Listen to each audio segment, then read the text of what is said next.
नमस्कार, आप देख रहे हैं लल्लू लाल न्यूज चैनल और मैं हूं आपके साथ वैशाली। सुप्रीम कोर्ट ने वैवाहिक विवादों में क्रूरता कानून के दुरुपयोग को लेकर चेतावनी दी।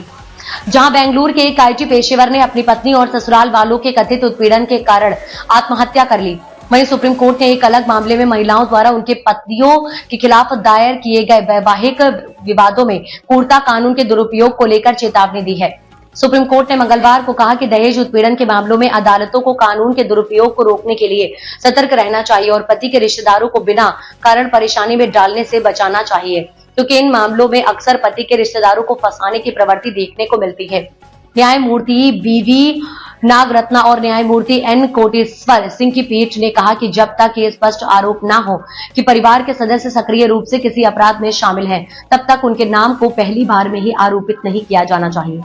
पति के रिश्तेदारों को फंसाने की प्रवृत्ति, सुप्रीम कोर्ट की पीठ ने कहा, यह न्यायिक अनुभव से एक सामान्य तथ्य है कि वैवाहिक विवादों के मामलों में अक्सर पति के सभी रिश्तेदारों को फंसा दिया जाता है। पीठ ने कहा कि सामान्य और अंतर्रंजित आरोप बिना ठोस साक्ष्य या विशिष्ट आरोप के आधार पर आपराधिक मुकदमा नहीं बन सकते हैं। सुप्रीम कोर्ट ने यह टिप्पणी तेलंगाना उच्च न्यायालय के उस आदेश को खारिज करते हुए की जिसमें महिला द्वारा अपने पति, उसके माता पिता और अन्य परिवार के सदस्यों के खिलाफ दहेज उत्पीड़न का मामला खारिज करने से इंकार कर दिया था। शीर्ष अदालत ने कहा कि भारतीय दंड संहिता आईपीसी की धारा 498A के तहत बदलाव का उद्देश्य महिला को उसके पति और उसके रिश्तेदारों द्वारा उत्पीड़न से बचाना था, ताकि राज्य द्वारा त्वरित हस्तक्षेप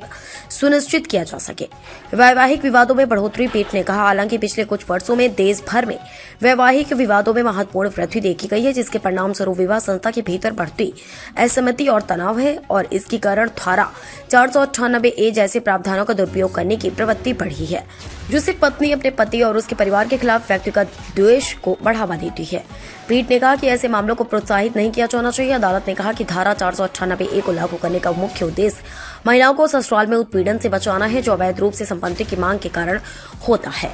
यह सुप्रीम कोर्ट का निर्णय कानूनी प्रक्रिया में सतर्कता और विवेकपूर्ण निर्णय की आवश्यकता को रेखांकित करता है, खासकर जब वैवाहिक विवादों में आरोप बहुत सामान्य और बिना स्पष्ट साक्ष्य के होते हैं। अदालत ने यह सुनिश्चित करने की आवश्यकता पर जोर दिया कि इस तरह के मामलों में न्याय का दुरुपयोग न हो और सभी परिवारों के सदस्यों को अनावश्यक परेशानी से बचाया जा सके।